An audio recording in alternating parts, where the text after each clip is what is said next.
Dando continuidade, então, a nossa parte 2, ainda falando sobre a questão do arco, tá?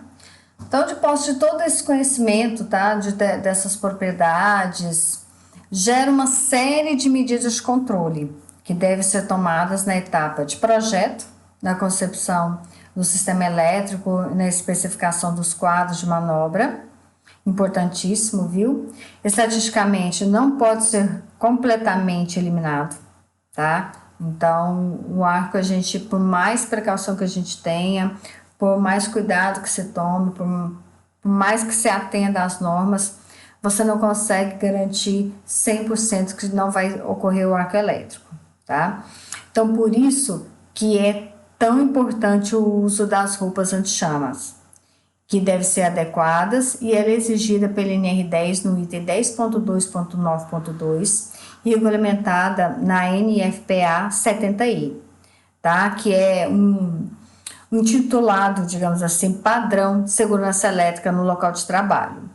Então, se a gente falar da NR10, as mudanças que está tendo agora da NR, o ponto mais crucial que está ocorrendo é no aspecto de arco elétrico. Não que a atual ela não fale sobre a proteção com relação ao arco, mas algumas coisas não ficavam muito claras.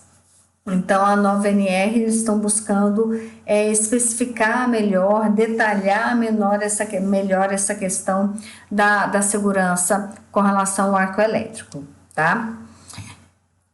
E esse aqui é uma foto, no caso de uma queimadura com arco elétrico, tá? Peguei na internet. E a gente percebe que são queimaduras graves, são queimaduras feias, né? Aí você pensa, então é muito ruim? Mas a gente tem boas aplicações para o arco elétrico também, tá? Então, questão de soldagem, a gente tem a solda a arco elétrico, corte a plasma, que é um corte perfeito, ou utilizado em lâmpadas com arco, em projetores, em holofotes, os fósforos a arco elétrico, que são usados para produzir aço e outras substâncias. Arcos elétricos de baixa pressão são usados para iluminação, por exemplo, na forma de lâmpadas fluorescentes, vapor de mercúrio, de sódio, lâmpadas de câmera de flash, monitores de plasma, letreiros neon, tudo isso usa arco elétrico, tá? Então, o arco é realmente algo que pode ser utilizado. Vou mostrar um vídeo para vocês.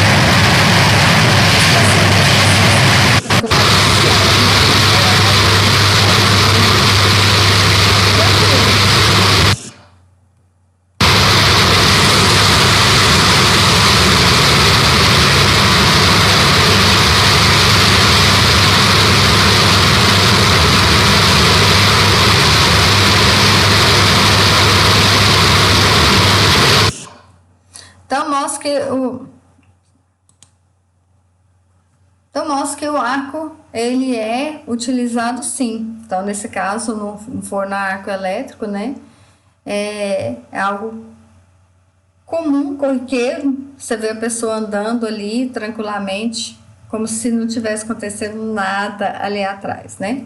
Então aqui tá os endereços dos vídeos que eu peguei no YouTube. Eu coloquei só uns trechinhos, se vocês quiserem assistir por completo, tá aí, ok?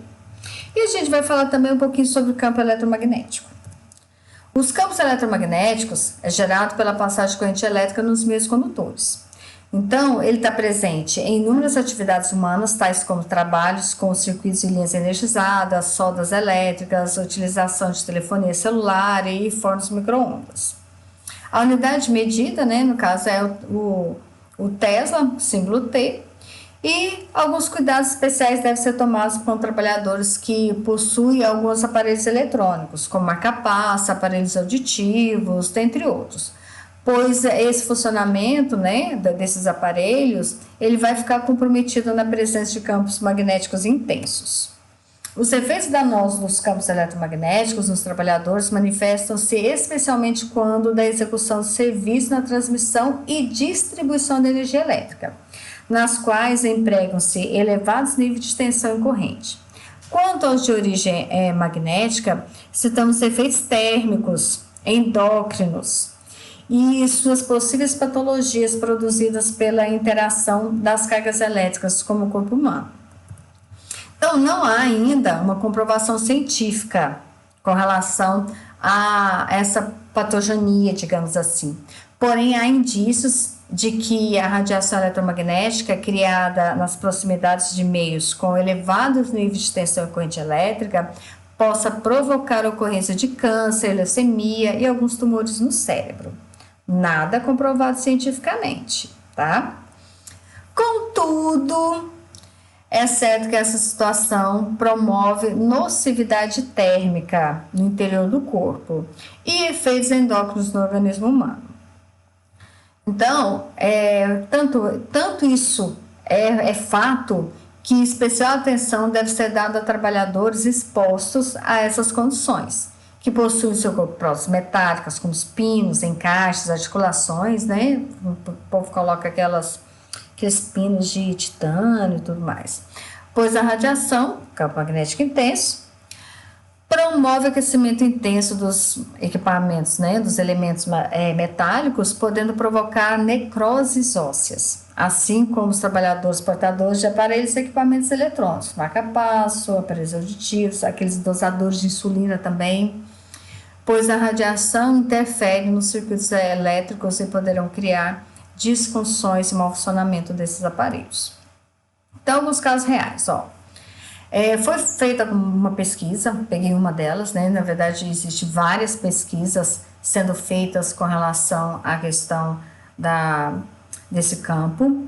Então, de 1.476 funcionários que haviam passado muito tempo próximo às linhas de alta tensão, 202 deles apresentaram tumores cerebrais. Então, de 1.476, 202 apresentaram.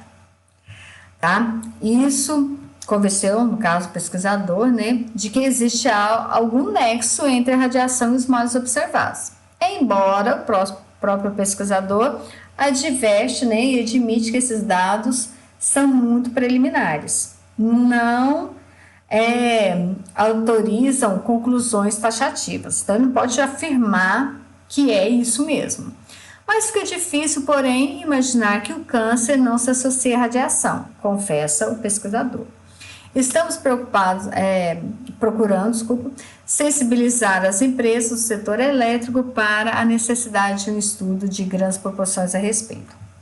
E outra, muitas empresas, né, muitas concessionárias ou terceirizadas, elas não mantêm o mesmo trabalhador muito tempo nas linhas de transmissão e distribuição. Ocorre uma certa rotatividade justamente por causa dessas questões de saúde. Tá? Então, existem essas coisas, essas preocupações mesmo, digamos assim. Nos Estados Unidos, mandou, né, estudar a questão e reconheceu que as linhas de transmissão não estão necessariamente isentas de risco. Está claro que as ondas de baixa energia podem interagir com as células e órgãos e produzir mudanças biológicas. Isso já é fato. Constata um relatório da Comissão de Assessoramento Tecnológico do Congresso, datado de maio do ano passado, ressalvando que ainda não se sabe exatamente o que se passa com organismos vivos expostos a tais ondas, mas que já se pode dizer que o risco, né, não se pode dizer que o risco não existe. Então, já estão admitindo que há esse risco e algo precisa ser feito, tá? Então, basicamente é isso, gente, que eu queria falar para vocês. E vamos fazer as atividades que tá no Classroom, tá? E qualquer dúvida, eu estou para atender vocês, tanto pelo WhatsApp quanto pelo Meet. E vamos ficar atentos com relação a essas questões, viu? Com relação à nossa segurança, ok? Aguardo vocês.